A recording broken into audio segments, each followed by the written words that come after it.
Hey, how's it going, guys? Mr. Boss for the win here, and in today's Grand Theft Auto 5 video, we're going to be taking a look at the 6 new civilian vehicles that Rockstar have added in the Doomsday Heist DLC, and we're going to be talking about, are they worth it performance-wise, and do we have the new fastest vehicles in the game in terms of should you be using them for racing? So although I've done some of my own tests on live streams, and in the background footage you're going to see us really just goofing around, having some fun, doing some of our own tests, I'm going to be relying on the official results that Broughy has posted. I'll leave a link to his channel in the description. I'm sure you already know who he is. He is essentially the go-to guru when it comes to testing vehicles and getting data on their performance and whatnot. So I'll leave a link to his channel and the videos in the description. So the 6 vehicles we're going to be taking a look at today is the SC1, which is a new supercar, the Yosemite, which is a muscle car, 3 sports cars, the Comet Safari, the Raiden, and then the Pariah.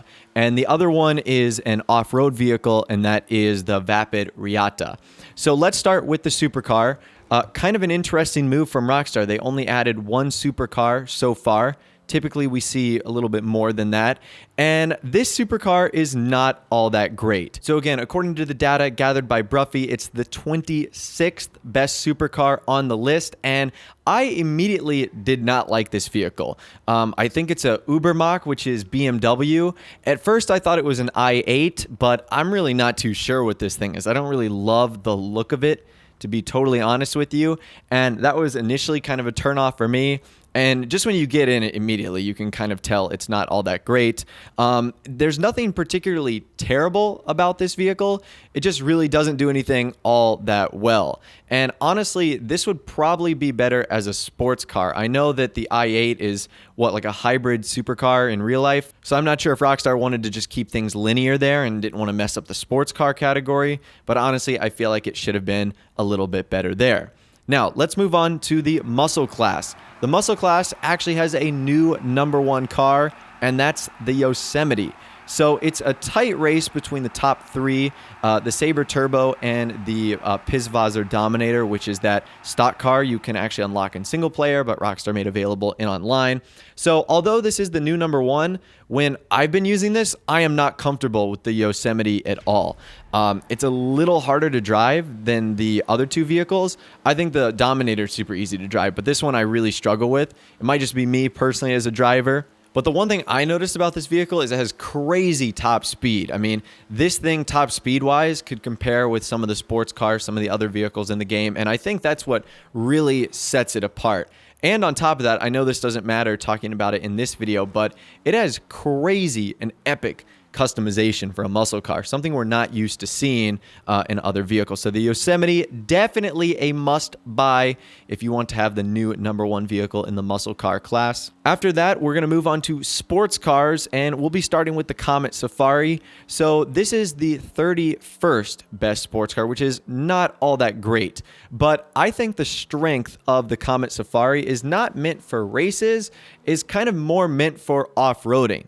And if it wasn't obvious enough by the name, the look of the vehicle itself, this is definitely an off-road sports car. So it performs better off-road than most other vehicles. I'm actually not a huge fan of this version of the Comet. I'm really looking forward to the new 911 that it's going to be coming out in the drip feeding in a couple weeks or months, depending on how long Rockstar want to make that. So that's really the one that I'm looking forward to. The Comet Safari is one that, unless you really just like off-roading and the customization, which is great, by the way, it's not all that great performance-wise. You've got the Raiden, which is the Tesla Model 3 or Tesla Model S, whatever one it is. Now, this one is the 14th best sports car. So not amazing, because this is an all-electric vehicle. It's based off of a Tesla after all. It's going to have really great acceleration, like what we see in the Cyclone and what we see in the Voltic, but it's going to be pretty bad top speed. If you take it to the Los Santos custom shop, you'll notice that you're not able to upgrade turbo and transmission. That's standard on all the other electric vehicles. And because of that, top speed really suffers in this sort of vehicle. You're not going to see it perform all that well there. However, due to its acceleration, it becomes the quickest 4-door car in the game. So if that's something you are interested in, the Raiden might actually be a good pickup, especially if you are carrying other friends or crew members or something like that. And as far as sports cars go, we've definitely saved the best for last, and that is the Ocelot Pariah, which is now the new #1 sports car in the game. And this thing is absolutely lethal. It's not just the best by a fraction of amount, or is the best, but still the other ones are, right there behind it. This thing smokes the rest of the competition, the LG, the Jester, the Massacro, all of them. It leaves them right in the dust. So what's also pretty interesting about the Pariah is not only is it the best in the sports class, but it also is the fastest vehicle in the game. That's right, it is faster top speed wise in a straight line than the 811, the Pfister 811 that came out I think over a year ago in either Finance and Felony or Cunning Stunt Special Vehicle Circuit. So it is now the new fastest, if you can see my air quotes there, vehicle in the game, at least the non-rocket powered ones. Obviously, like the Vigilante and the Rocket Voltic are going to be able to go faster with their thruster boost, but this one still performs unbelievably quick. Now, I actually agree with Broughy. I think this should be a supercar. In fact, I was kind of shocked when I bought it, and I was like, man, this is a sports car. I'm not sure what it's based off of in real life. It's Ocelot, which is typically Jags, but it didn't look like it was the F-Type. It looks like it has a little bit of Ferrari mixed in there as well. So I'm not sure what they modeled this car after, but it is amazingly quick. Side note, it has unbelievably cool customization and upgrades too, which is obviously a nice bonus. But do yourself a favor, if you don't own the Pariah, get one immediately. You are going to see players using this non-stop 24/7 in sports races. In fact, it's probably the only vehicle you're going to see because it just outperforms them so much. It really doesn't have a true weakness, in my opinion. This thing does so many things well, and that's why I like it so much. So let's get on to the final vehicle today, and that is the Vapid Reata. Now, you're probably not going to be using this vehicle all that much because, let's be honest, when's the last time you've done a proper off-road race in Grand Theft Auto Online? However, with the addition of the transform races into the game, there's always a chance that you could land an off-road vehicle, or who knows, maybe you're really into off-road races.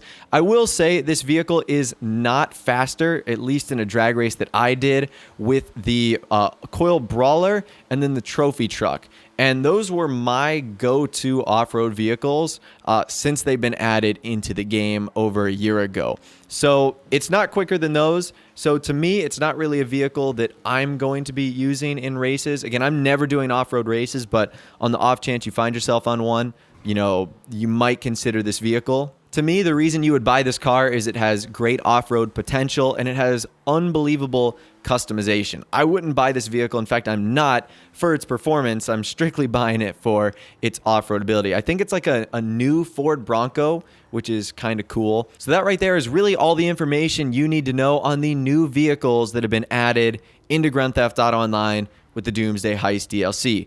Quick recap, the new supercar, the SC1, not really worth it. The Yosemite, yes, you need to get that for muscle car races. Comet Safari, mainly just an off-roading vehicle. Raiden, incredibly fast off the line due to its acceleration. It's now the quickest four-door car. And the Pariah, you've got to get this vehicle. Stop what you're doing right now. Get the Pariah. And the Vapid Reata is kind of just a cool car that you really don't need. How many off-road races, honestly, are you going to be doing? But anyways, that right there is all the information that I've got for you guys in this video today. Hopefully you did enjoy. Let me know which civilian vehicle is your favorite in the comment section down below. I know my personal one is the Pariah, and I also love the Yosemite. They just happen to be the two quickest vehicles in their classes now, but their customization is amazing too. So like I said, let me know your thoughts, opinions, and more in the comments section down below. I'd love to hear from you guys down there. If you did go on to enjoy this video, though, a like rating would, of course, be awesome. And also, subscribe to my YouTube channel if you are new. You like daily GTA 5 videos like this. With all the way, guys, like I said, thanks so much for watching. Take care, and I'll see you guys in the next video.